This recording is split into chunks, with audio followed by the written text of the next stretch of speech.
Hey guys, those of you that decided to hit play and watch this video, hello, how are you doing? I just felt like I was supposed to sit down and kind of just give family and friends just an update on what God has been doing in my life since moving back to Pennsylvania.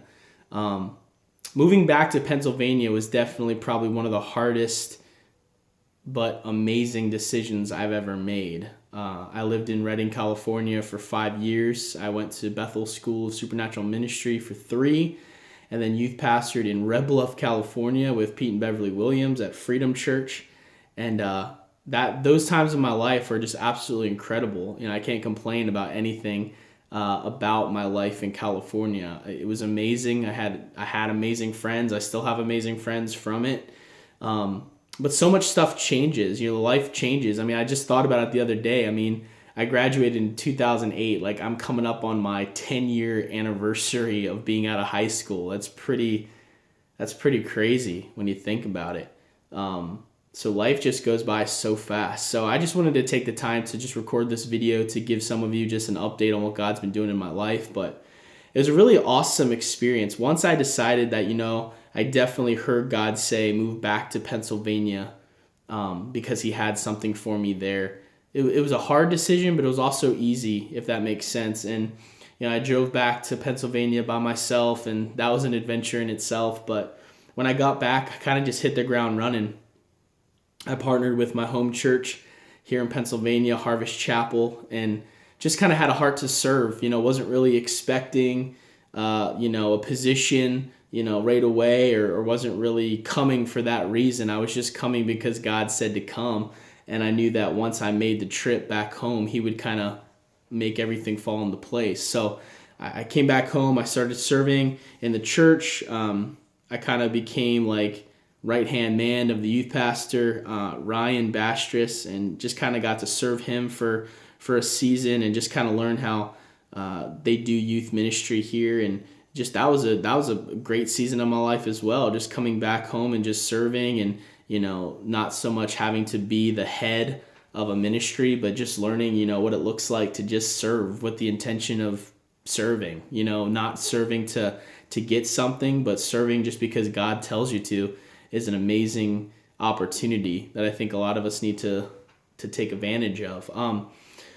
So started doing that, and then it kind of just like transitioned. And the youth pastor Ryan, he is an amazing guy, and he has a call in his life to just travel and bring the word of the Lord to, I believe, the nations. So he started to travel more and just kind of transition to full-time itinerant ministry, and then did stuff at the church as well. And now he's the community life pastor, and I'm the youth pastor, and he also travels. So it's awesome just to see what God does with two people when they're just sold out, for the gospel. Like, God, whatever you say, do, I'll do it. So it's just cool to see people like doing what they were born to do. So, I eventually transitioned to the youth pastor, and I've been here almost 2 years as the youth pastor, and God's just doing fantastic things. I have an amazing group of kids that truly love Jesus, that know their identity in Christ, and the group is constantly growing, but not even so much focusing on numbers, but focusing on the presence and focusing on the ones that I have, the youth that I have, really just steward them and disciple them well.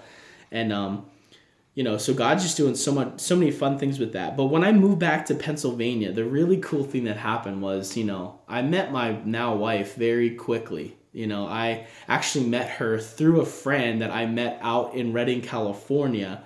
So if it wasn't for me going to California, I would never have had the opportunity to meet, my now wife. So it's really cool how God kind of pieces the puzzles together. But, we met, in December of 2014. We started dating January 2015. Then we were engaged in May, and then we were married in October. So, when it's the Lord, it's definitely the Lord, and things kind of just progressively go quick.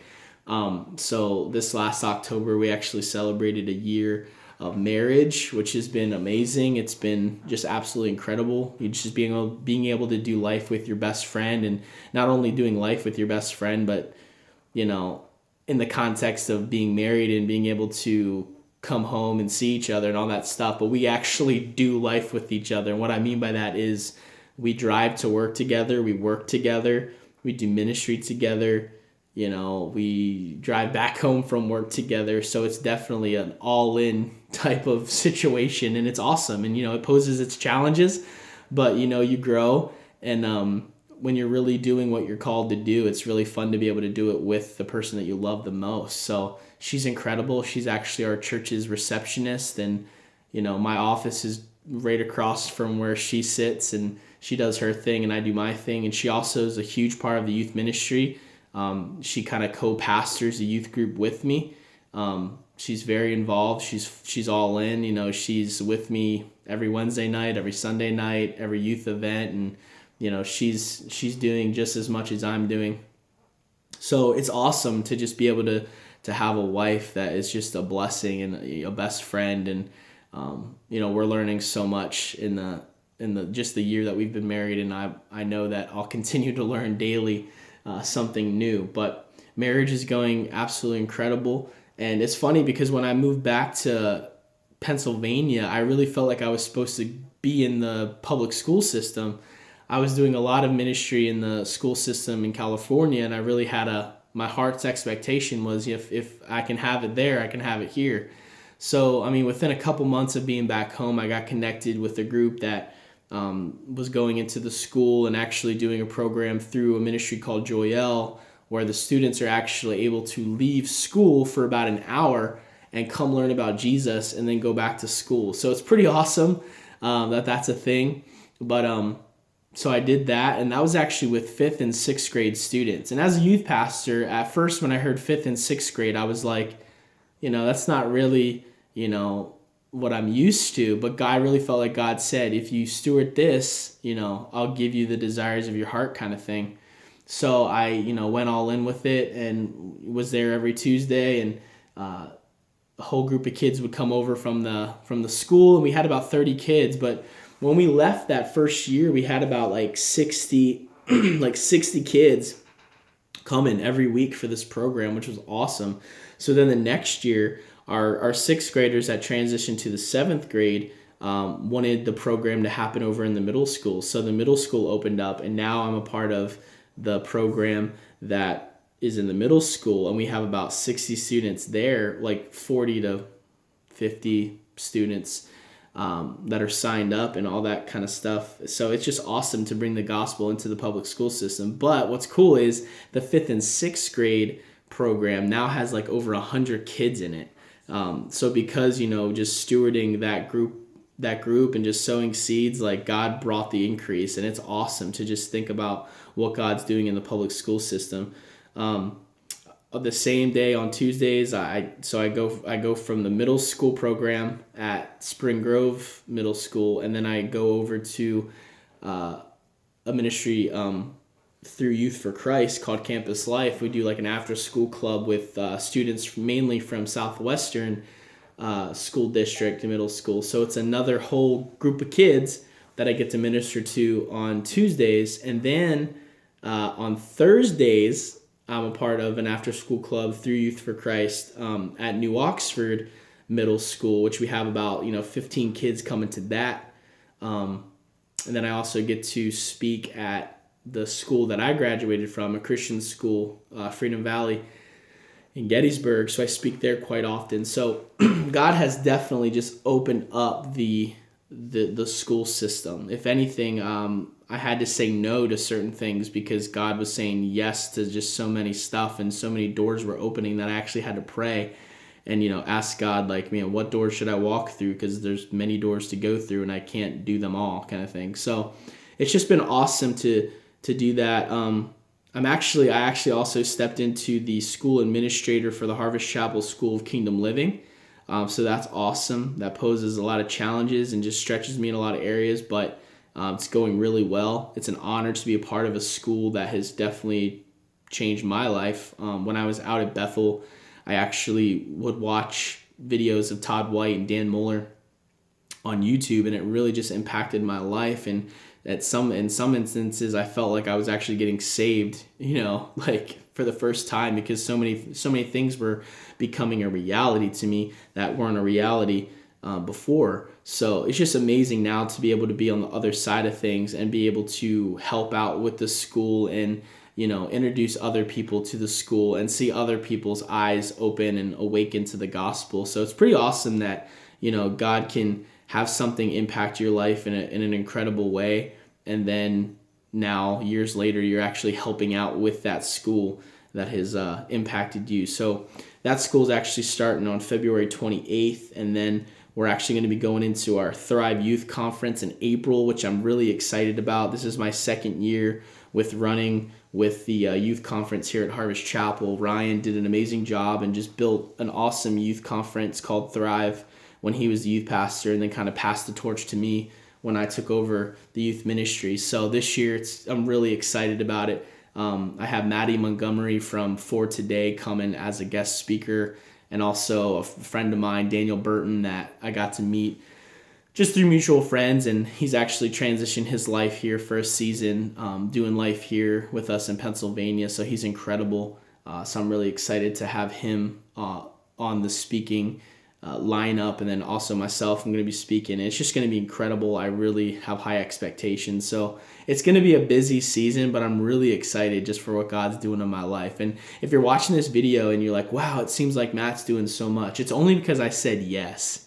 And I didn't say yes when I felt fully prepared. I just said yes. Like when God gave me the opportunity to become a youth pastor for Freedom Church, I didn't think I had what it took to be a youth pastor. I was fresh out of ministry school. I was young. I didn't know anything about actually leading a group, but I said yes, and God worked with me with where I was at. So I feel like God is really challenging the body of Christ and us to just say yes. I feel like there's so many dreams in our hearts that we want to see fulfilled, but we wait for everything to kind of just fall into place before we say yes. That's just not how life works. God calls us to just follow him. And sometimes when you follow him, he'll lead you to places where you need the comforter. You need the Holy Spirit to comfort you through these situations. That's why he's called the comforter. There's been many times where, I've been called to do something that I haven't felt fully comfortable doing. One of those things being my music. I have my EP City Lights out on iTunes, Google Play Store, all that kind of stuff. And, it was a stretch for me to be like, I can actually rap. Like I'm white and I'm from Hanover, Pennsylvania. You want me to rap, God? And I just said yes. And I found myself in studios, and I'm recording my music for free, and I'm writing music, and I'm doing all this crazy stuff that I never thought would be possible and never would have been possible if I didn't say yes. So right now, I just really feel like God is just saying, man, just say yes. Those of you that have big dreams in your heart, newsflash, those dreams aren't going to become a reality unless you say yes, unless you do something today that's going to get you to that dream becoming a reality. The desires of our hearts don't just happen. We have to seek God. We have to take delight in him first, allow him to become our greatest desire, and then it seems like the desires of our hearts just drop in front of us. But when they drop in front of us, we still have to say yes. It doesn't just happen. You don't just become a youth pastor. You don't just become a singer or a songwriter. You have to actually pick up the pen and actually write the music. You have to actually pastor young people. Who's around you that you can speak into their life. Who can you encourage? If you want to have this great big prophetic ministry, that's awesome, and that might be what God's calling you to do. But who are you prophesying over now? Who are you encouraging now before you have the pulpit? So those are just some things that God has just kind of showed me over these last couple years. But anyway, I don't want to take too much time. I just kind of wanted to give you guys an update on what God's been doing in my life. And, maybe I will continue doing these kind of videos. I'm not really sure. But bless you guys. And, if you have any questions, or if you're thinking about you want to be in youth ministry and you don't know how, to start, man, send me a message. I'd love to just be able to share any kind of wisdom that God has blessed me with, or someone else has told me, or however I could help to help you. I'd love to just kind of be available, especially if you're struggling, if you're still in Redding, California, and you're not really doing anything, and you really feel like you're supposed to, and you're supposed to make a step of faith and do it. Man, just do it. Just do it, man. I think of Shia LaBeouf right now, like, just do it. Like, make your dreams come true, because that's what you have to do, man. You just got to do it. But if you have questions or you just want some advice, man, I'm here.